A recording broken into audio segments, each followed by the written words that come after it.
The embers of forgotten history burn brightest when we refuse to let them fade into darkness. Welcome back to the Ember Chronicles, where we preserve the stories that time tried to erase. I'm your Chronicle Keeper, and tonight we journey to a place that shouldn't exist anymore, yet somehow does. This is Chronicle number 3, The Vanishing Village. From the mysterious disappearance of lighthouse keepers to the convenient destruction of government evidence, we've seen how truth can be buried by those who prefer the shadows. But tonight's investigation takes us to something even more unsettling.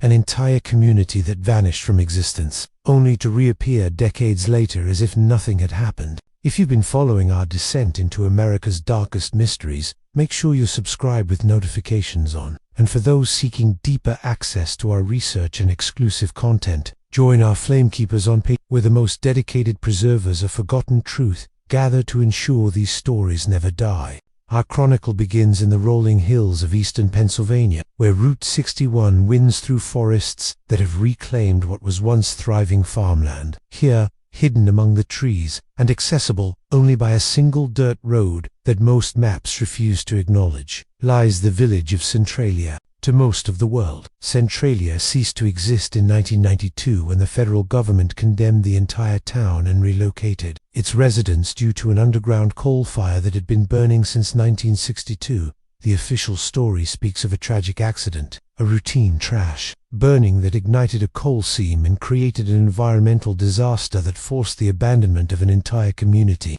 But the official story, as we've learned in our previous chronicles, is rarely the complete truth, and what they certainly didn't tell the American people was that the fire was not an accident. What the government didn't tell the residents of Centralia, what they didn't tell the media, it was a deliberate act designed to remove a community that had become inconvenient for interests far more powerful than a small Pennsylvania town could resist. The real story of Centralia involves corporate greed, government corruption, and a cover-up that has lasted over 60 years, keeping the truth buried beneath tons of burning coal and bureaucratic lies.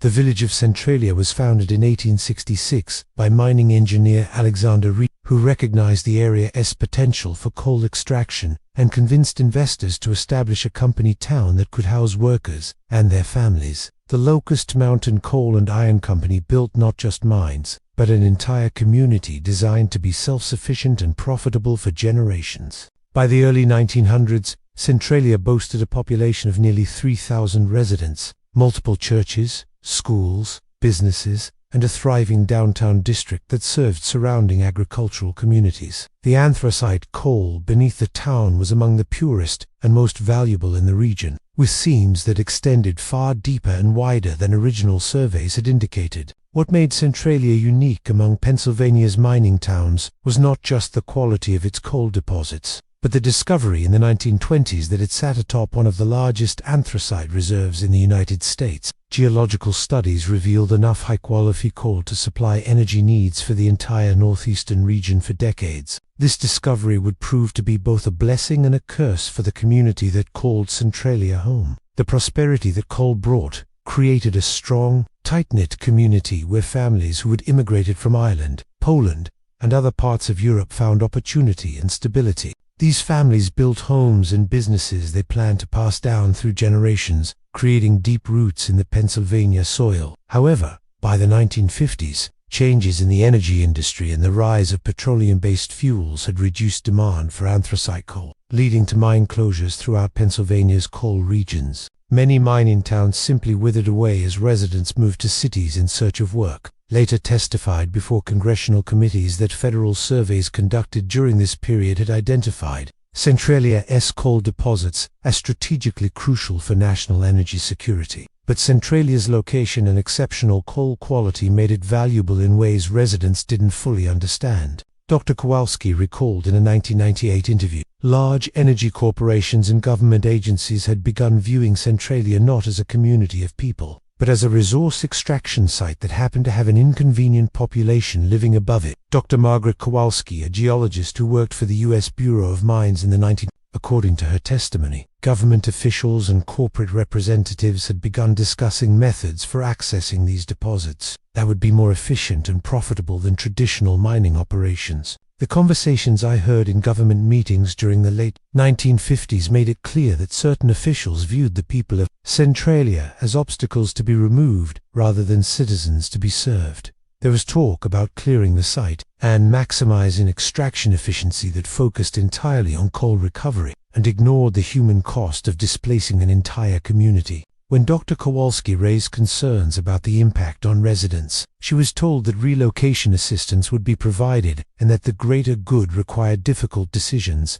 The plan to eliminate Centralia as a functioning community appears to have been coordinated between federal energy officials, corporate representatives, and local government authorities who stood to benefit financially from large-scale coal extraction operations. Congressional investigations conducted in the 1980s uncovered evidence of meetings held throughout the late 1950s and early 1960s, where participants discussed strategies for population relocation and site preparation. These meetings included representatives from major energy corporations, officials from the Department of the Interior, and local political figures who had been promised significant compensation for their cooperation. The plan that emerged from these discussions called for creating a situation that would make continued residence in Centralia impossible, forcing inhabitants to accept government relocation assistance and abandon their homes and businesses. The controlled ignition of underground coal seams was identified as the most effective method for achieving this goal while maintaining plausible deniability about the deliberate nature of the population removal. Corporate engineers and government technical experts spent months studying Centralia's underground geology and mapping coal seam locations to identify optimal points for ignition. The fire had to be intense enough to pose a genuine threat to residents, but controllable enough that it wouldn't spread beyond the designated extraction zone. Internal corporate documents obtained through Freedom of Information Act requests revealed that energy companies had been studying methods for clearing surface obstacles from valuable coal deposits. These methods included controlled burning techniques that could remove buildings and vegetation while leaving underground resources accessible for modern extraction methods. The implementation of this plan required careful timing and coordination to ensure that the fire would appear to be an accident while actually serving the strategic goal of clearing the town for industrial development. The official story of the Centralia fire begins on May 27, when members of the volunteer fire department conducted a routine cleanup of the town landfill in preparation for Memorial Day weekend. According to government reports, the fire department burned trash and debris in a section of the landfill that was located near an abandoned strip mine. Officials claimed that embers from this controlled burn somehow ignited an exposed coal seam,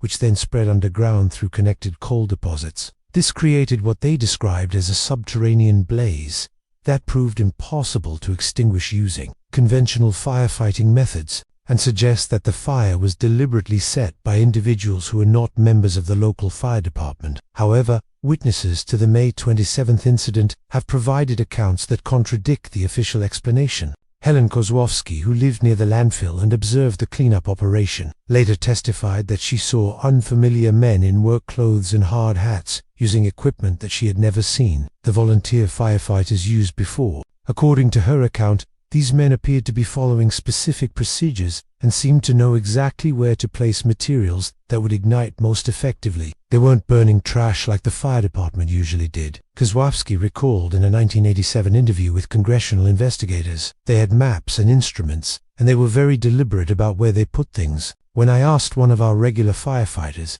what was different about this cleanup, he said they had been told to follow new procedures that came from experts in Harrisburg who knew better methods for disposal. Additional witness testimony from residents who observed the fire's early stages suggests that the blaze spread much more rapidly and systematically than would be expected from an accidental ignition. Mary Jagill, whose home was located approximately 200 yards from the landfill, described seeing multiple points of ignition that appeared simultaneously across a wide area, rather than the single spreading fire that the official account describes. Jagill witnessed what appeared to be a coordinated ignition pattern. According to her testimony, the pattern of burning suggested that accelerants had been placed at strategic locations to ensure rapid and comprehensive ignition of underground coal seams. The response to the fire by government officials and corporate representatives also raises questions about whether the incident was truly unexpected. Rather than immediately implementing emergency firefighting measures, officials spent the first several days after the fire conducting surveys and assessments. These assessments seemed more focused on documenting the extent of coal deposits than on extinguishing the blaze. Federal experts who arrived in Centralia within hours of the fire's detection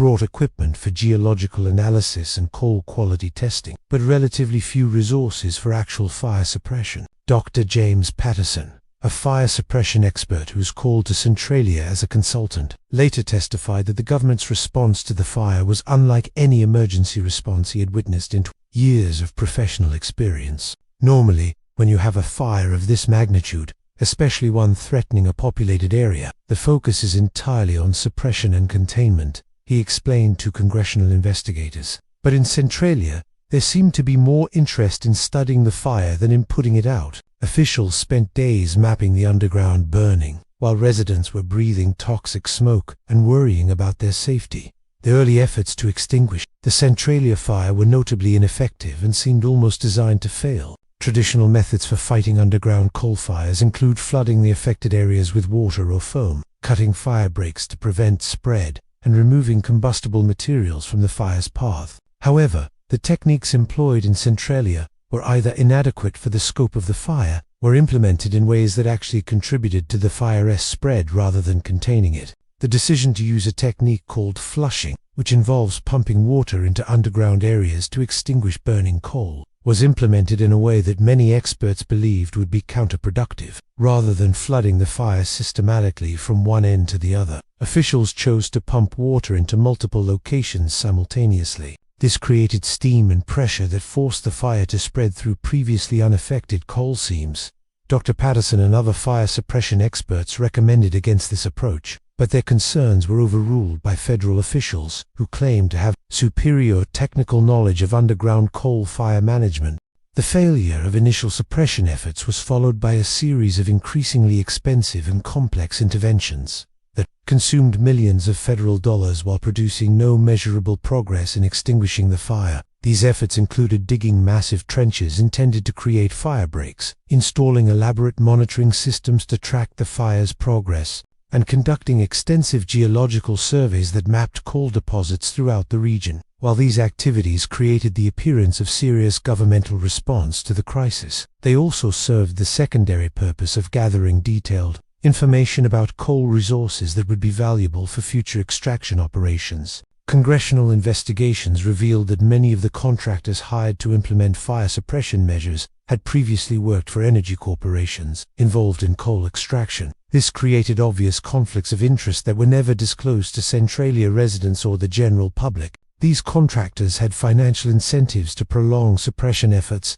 and gather detailed geological data that could be used for commercial purposes, rather than simply extinguishing the fire as quickly and efficiently as possible. The result was a series of expensive projects that enriched private contractors, while failing to address the underlying problem of the burning coal seam. By the mid-1960s, it had become clear to most observers that the fire suppression efforts were not serious attempts to extinguish the blaze. Instead, they were elaborate justifications for continued government intervention in Centralia. While coal industry interests gathered information and resources for eventual large-scale extraction operations, the impact of the fire on Centralia's residents was immediate and devastating, but the government's response to their concerns was slow and often dismissive. Families reported health problems including respiratory issues, headaches, and nausea that they attributed to smoke and toxic gases emanating from underground burning. Children developed chronic coughs and had to be kept indoors during certain weather conditions when smoke concentrations became dangerous. Elderly residents and those with pre-existing health conditions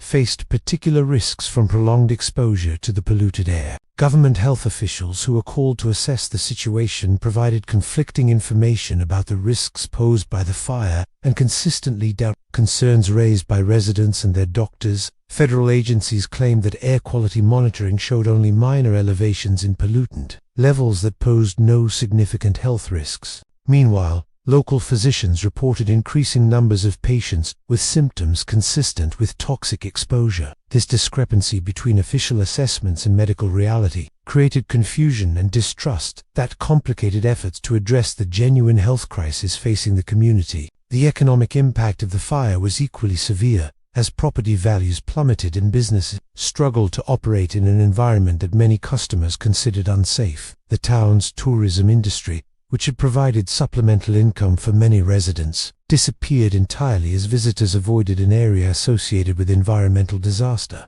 Throughout the 1960s and 1970s, residents of Centralia organized numerous attempts to pressure government officials to take more effective action against the fire or provide adequate compensation for the losses they had suffered. These efforts included petition drives, protest demonstrations, and lobbying campaigns that brought national attention to the community's plight. However, residents found that their concerns were consistently met with bureaucratic delays, technical explanations that seemed designed to confuse rather than inform, and promises of future action that never materialized. The formation of the Centralia Homeowners Association in 1973 marked a turning point in the community's efforts to seek justice and accountability from government officials who had failed to protect their interests. Led by Helen Womer, a lifelong resident whose family had lived in Centralia for 3 generations, the Homeowners Association demanded access to government documents related to the fire. They also called for independent health assessments for affected residents, and either effective fire suppression or fair compensation for voluntary relocation.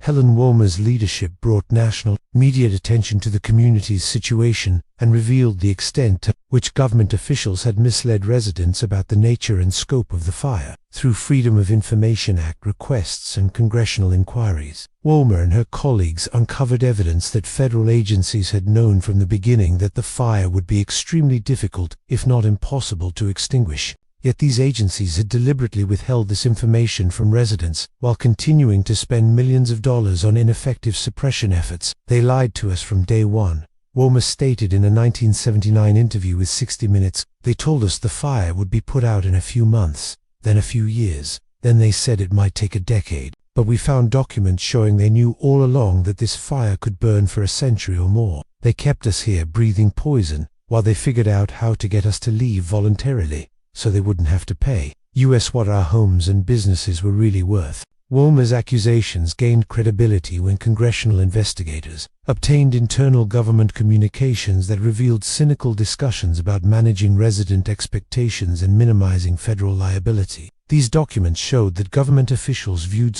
residents as a public relations problem to be managed rather than citizens deserving protection and honest information about the risks they faced. The discovery that government officials had been deliberately misleading residents about the fire galvanized the Centralia community and attracted support from environmental groups, civil rights organizations, and political figures. This coalition brought significant political pressure to bear on federal agencies and helped residents gain access to legal representation and technical expertise that had previously been unavailable to them. However, the increased attention and political pressure also accelerated efforts by government and corporate interests to find a permanent solution to the Centralia problem. Rather than investing in effective fire suppression or providing adequate compensation for damages, officials began developing plans for the complete elimination of Centralia as a populated area. The legal and bureaucratic machinery for forced relocation was put into motion during the early 1980s, as federal agencies conducted studies and environmental assessments designed to support a predetermined conclusion. These studies concluded that continued residence in Centralia was impossible, focusing on worst-case scenarios and projected health risks, while ignoring potential solutions that could have allowed the community to continue existing. The final phase of the campaign to eliminate Centralia began in 1983. Federal government offered to purchase all remaining properties in the town at prices based on pre-fire market values. These offers included reductions for fire damage and environmental contamination, meaning residents would receive far less than their properties had been worth before the government allowed the crisis to develop. Residents who refused to sell voluntarily would face condemnation proceedings that could result in forced sale at below-market prices determined by government appraisers. This ultimatum effectively gave families the choice between accepting inadequate compensation or losing their properties entirely through legal proceedings they could not afford to contest. Most Centralia residents reluctantly accepted the government buyout offers, understanding that continued resistance would likely result in even greater financial losses and prolonged legal battles against federal agencies with unlimited resources. Families who had lived in the community for generations packed their belongings and scattered to surrounding towns, many never to see each other again. The social fabric that had bound the community together for over a century was deliberately torn apart by government policies designed to clear the area for commercial exploitation. By 1990, fewer than 20 residents remained in what had once been a thriving community of several hundred families. The government declared these holdouts to be in violation of federal safety regulations and began condemnation proceedings that would forcibly remove even the most determined residents. The last few families who refused to abandon their homes found themselves living in a ghost town where municipal services had been discontinued, mail delivery had stopped, and even the zip code had been eliminated from official records. The final blow to Centralia's existence came in 1992. Pennsylvania Governor Robert Casey signed legislation that officially condemned all remaining properties in the town and transferred ownership to the state government. The legislation declared that continued residence in Centralia posed unacceptable risks to public health and safety, and authorized the use of police powers to remove any individuals who refused to comply with evacuation orders. This action completed the legal elimination of Centralia as a recognized community, although the underground fire that had been used to justify this elimination continued to burn. The aftermath of Centralia's destruction reveals the true motives behind the decades-long campaign to eliminate the community. Within 5 years of the final residential evictions, state and federal agencies began issuing permits for large-scale coal extraction operations in areas that had previously been considered too dangerous for human habitation. Modern mining techniques that require extensive surface clearing and heavy equipment operations became feasible once the obstacle of a populated community had been removed from the extraction site. The coal extracted from former Centralia properties proved to be even more valuable than original estimates had suggested, generating hundreds of millions of dollars in revenue for mining companies and royalty payments for government agencies. The profits from these operations far exceeded the costs of the relocation program and fire suppression efforts, demonstrating that the elimination of Centralia had been a profitable investment for those who had planned and implemented the community's destruction. Former residents who had been forced to relocate received no share of the profits generated by coal extraction from their former properties, despite the fact that their involuntary removal had made these operations possible. Legal challenges to this arrangement were unsuccessful, as courts ruled that the government's eminent domain powers had been properly exercised for legitimate public health and safety purposes. The fact that these supposed safety concerns disappeared once profitable mining operations became possible was dismissed as irrelevant to the legal validity of the original condemnation proceedings. Dr. Sarah Chun, an environmental scientist who studied the Centralia case as part of her research into government responses to environmental crises, concluded that the community's fate was sealed from the moment that valuable coal deposits were identified beneath the town. The fire was not a cause of Centralia's destruction, but rather a convenient excuse for implementing plans that had been developed years before the first flame appeared. She wrote in her 2001 study, "The pattern of government action and inaction makes sense only when viewed as a coordinated effort to clear valuable land for commercial exploitation, rather than a genuine attempt to protect public health." Dr. Chun's analysis has been supported by others who have examined similar cases of community displacement for resource extraction purposes. These studies reveal a consistent pattern where environmental disasters, whether natural or artificially created, are used to justify the removal of populations from areas that have significant commercial value. The Centralia case has become a textbook example of how government agencies can use environmental and safety concerns to achieve economic objectives that would be politically impossible to pursue through direct action. The case demonstrates what researchers term disaster capitalism, the practice of using crisis situations to implement policies that would face significant resistance under normal circumstances. The long-term environmental and health consequences of the Centralia fire continue to this day. More than 60 years after the initial ignition, the underground burning has spread throughout the coal seam network beneath the former community, creating a subterranean inferno that experts estimate could continue burning for another 250 years without intervention. Surface temperatures in some areas exceed 1,000 degrees Fahrenheit, and toxic gases continue to emanate from cracks and fissures in the ground that make the area dangerous for extended human presence. Despite these ongoing dangers, the coal extraction operations that replaced the residential community have continued with minimal government oversight or safety restrictions.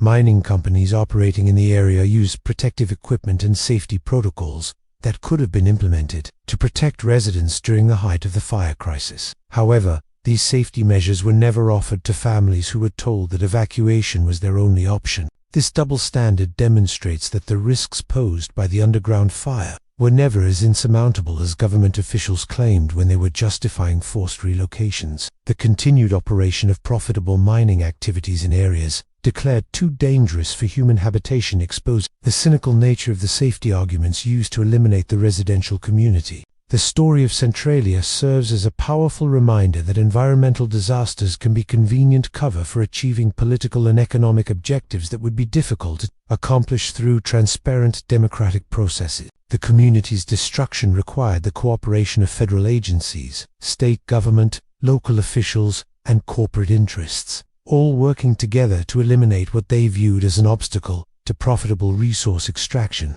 The residents who lost their homes and community were collateral damage in a campaign that prioritized corporate profits over human welfare and economic efficiency over democratic values. Modern visitors to the former site of Centralia find a landscape that has been dramatically altered by both the underground fire and subsequent mining operations. The rolling hills and forested areas that once surrounded the community have been replaced by strip mines and industrial facilities that extract coal from deposits made accessible by the removal of surface obstacles, including an entire town. The few remaining structures from the original community serve as monuments to a way of life that was deliberately destroyed by forces beyond the residents' control. The psychological and social trauma experienced by former Centralia residents has been documented by sociologists and mental health professionals who have studied the impact of forced community displacement. Many former residents report feelings of loss and betrayal that have persisted for decades after their relocation, along with a deep distrust of government institutions that they believe deliberately deceived and manipulated them. The destruction of social networks and community connections has had lasting effects on individuals and families who struggled to rebuild their lives in new locations, where they lacked the support systems that had sustained them for generations. Helen Womer, who led the Centralia Homeowners Association until her death in 2014, never stopped fighting for recognition of the injustices that her community had suffered. In her final years, she worked to document the experiences of former residents and preserve the memory of a community that officials had tried to erase from history. Her efforts ensured that the story of Centralia would not be forgotten, despite government attempts to minimize the significance of what had occurred there. Today, the site of former Centralia serves as an unofficial tourist attraction for visitors interested in abandoned places and environmental disasters. The cracked roads, smoking ground, and scattered foundations provide visible evidence of the community that once existed there. Interpretive signs installed by state agencies present the official narrative of accidental fire and necessary evacuation, making no mention of the coal extraction operations that now dominate the landscape or the profits generated by the community's destruction. The Centralia case has influenced government responses to other environmental crises where valuable resources lie beneath populated areas. The techniques developed for managing resident expectations, justifying prolonged ineffective responses, and ultimately forcing population displacement, have been replicated in other situations where commercial interests conflict with existing communities. The precedent established by Centralia's destruction has made it easier for government agencies to prioritize economic development over community preservation in subsequent cases involving resource extraction and environmental disasters. Legal scholars who have studied the Centralia condemnation proceedings note that the case established important precedents for the use of eminent domain powers in environmental emergencies. Courts ruled that government agencies have broad discretion to determine when public health and safety concerns justify forced relocation, and that residents have limited rights to challenge these determinations, even when alternative solutions might be available. These precedents have been cited in subsequent cases involving community displacement for resource extraction purposes, creating a legal framework that favors government and corporate interests over community rights and democratic participation in environmental decisions. The environmental justice movement has adopted Centralia as a symbol of how government agencies can use environmental concerns to justify actions that disproportionately harm working-class communities while benefiting corporate interests. The case demonstrates how environmental disasters can be weaponized against vulnerable populations who lack the political and economic resources to resist powerful interests seeking to exploit their land and resources. Environmental justice advocates argue that the Centralia case reveals systemic patterns of environmental racism and classism that continue to affect similar communities throughout the United States. Contemporary environmental scientists continue to study the Centralia fire as an example of how underground coal burning can be managed or contained using modern technology.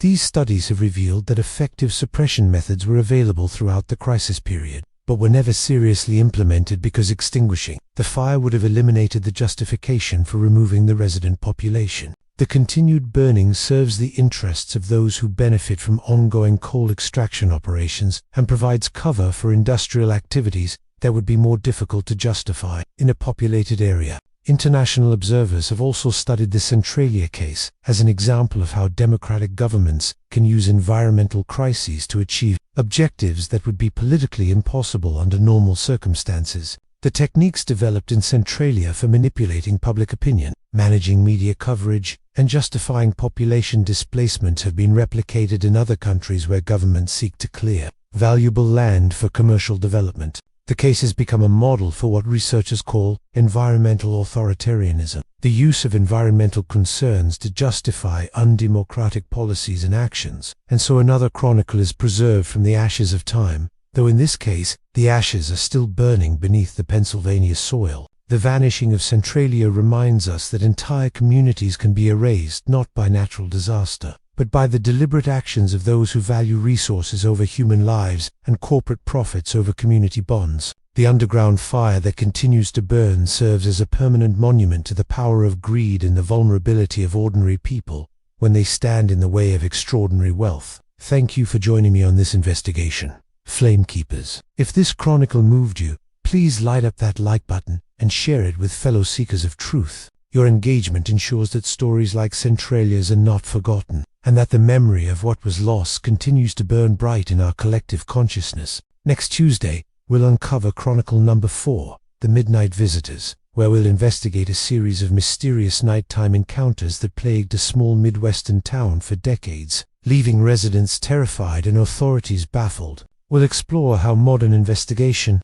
techniques are finally providing answers to phenomena that have defied explanation for generations, and examine the possibility that some mysteries may be more human than supernatural. Until then, remember that some stories are too important to let die. The flames of truth may be obscured by smoke and official denials, but they can never be completely extinguished as long as we refuse to let them fade to ash. This has been the Ember Chronicles. Keep the flame alive.